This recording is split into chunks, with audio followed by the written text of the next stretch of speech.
ka goda lieta ir katram ringu zināmo spēlētājiem pielietot vienu spēku paņēmienu pret Leonīdu Komarovu. Ocenījums! Neļauj viņam uzmest, tomēr izdarīja metienu, bet Volkovs nolicis kājsargu uz ledus un atdoja atpakaļ, un tomēr iekrita Komarovs. Un Kris Kolts, bet būs par citiem pretiniekam ar 0 bullītes. Komarovs jau tika prom no rēķa un izdarīja pat metienu. Bet to tiesnešiem, kā saka, labāk redzams. Un Leonīds Komarovs pret Krisu Koltu. Kris Kolts pārspēja Komarovu arī šajā duelī. Un Džemijs Lundmarks, Frederiks Vārks un Gins Meija laukumā. Nu, starp kājsargiem mēģināja raidīt ripu Krisam Koltam. Kā tā? Černovs. Un būs atkal noraidījums un atkal bullīts. Bet bija 100% šoreiz pārkāpums. Pilnīgi pamatots šoreiz. Arķoms Černovs atvainojas. Jā, nu tur Guntam Galviņam nekas cits neatlika kā. Nu tur arī ripa kā. Чернов, номер 27. Arķoms Černovs pret Krisu Koltu. Dubls 2. Un arī šoreiz Kris Kolts glāb komandu. Aizraujošs mačs, kā jau mēs no pirmajām minūtēm teicām. Lai arī nav vārdu, gūto vārdu, rezultāts 0-0, bet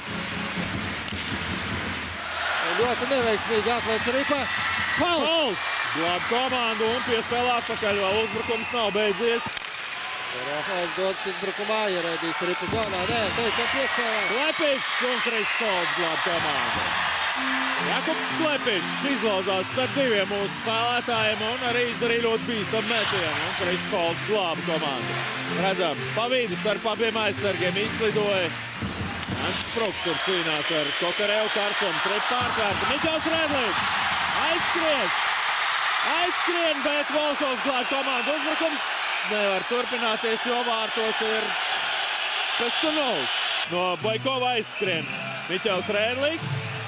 Pēc tam pat gribot, nebija iespēja apstāties. Ja mēs nonāktu savām taktiski ļoti pareizi nospēlēja Niklas Lucēnijus. Cīnījās, uzkrita ripai virsū, lai Maskavieši nevar izdarīt metienu, jo visādi var gadīties. Nu ko? Viens punkts ir izcīnīts. Soins. Un netrāpa par ripas Mārtiņš Karsons. Metiens nogāž Karsonu. Galviņš Karsons. Tur ripa! Jānis Spruks! Uz vārtus un Rīgas Dinamo izcīna uzvaru. Pirmā uzvara 2012. gadā papildu laikā. Izcīna uzvaru mūsu hokejisti un dzirdam, kādās ovācijās izplūst arēna Rīga. Tādā šķiet savādāk šajā mačā arī nevarēja gūt vārds. Īsta cīņa no pirmās līdz pēdējai minūtei, un arī vārds tika gūts cīnoties cīņā. Iespējams atliek cīnīt pa vārtos. Nu ko, 1-0 Rīgas Dinamo uzvar šajā mačā un izcīna uzvaru. Jānis Spruks pārtrauc savu spēļu sēriju, kurās viņam neizdevās gūt vārtus. Tādas viņam bija 12, bet tagad cik vēl jau vairāk, kāpēc svarīgi ir šie vārti. Sveicam Krisu Koltu ar sauko spēli. Krisam Koltam tā ir 4. saukā spēle šajā sezonā.